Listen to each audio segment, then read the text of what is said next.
Inflation o ang bilis ng antas ng taas presyo ng mga bilihin at serbisyo sa bansa ang isa sa problema dapat natutukan ng pamahalaan ngayong taon 2025.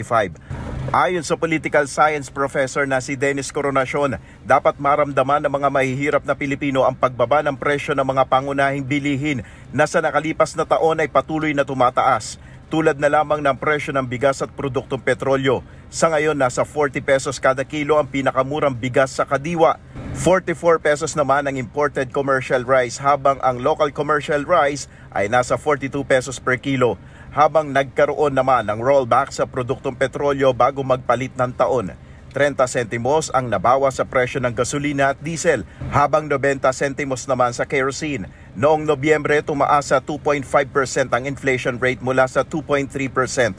Malaki ang naging kontribusyon ng pagbilis ng inflation ay ang pagtaas ng presyo ng pagkain at non-alcoholic beverages.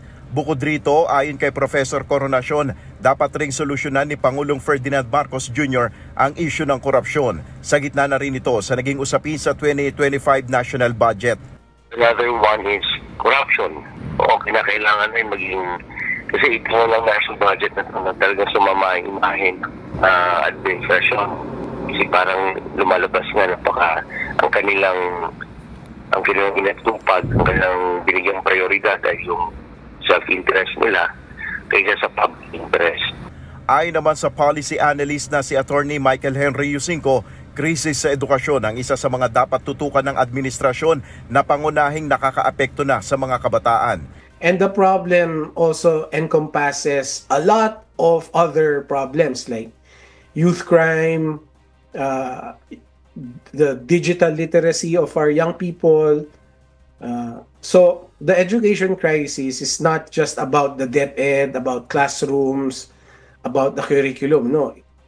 Bukod rito, dapat rin anyang tingnang mabuti ng pamahalaan ang kalagayan ng maritime economy. It also encompasses a lot of serious issues as well, like our maritime security, no, our the health of our seas, the health of our maritime environment. Paliwanag ni Attorney Yusinko, ang mga isyong ito ay dapat natugunan ng administrasyon dahil hindi lamang ang kasalukuyang henerasyon ng nakataya rito, kundi ang mga susunod pa.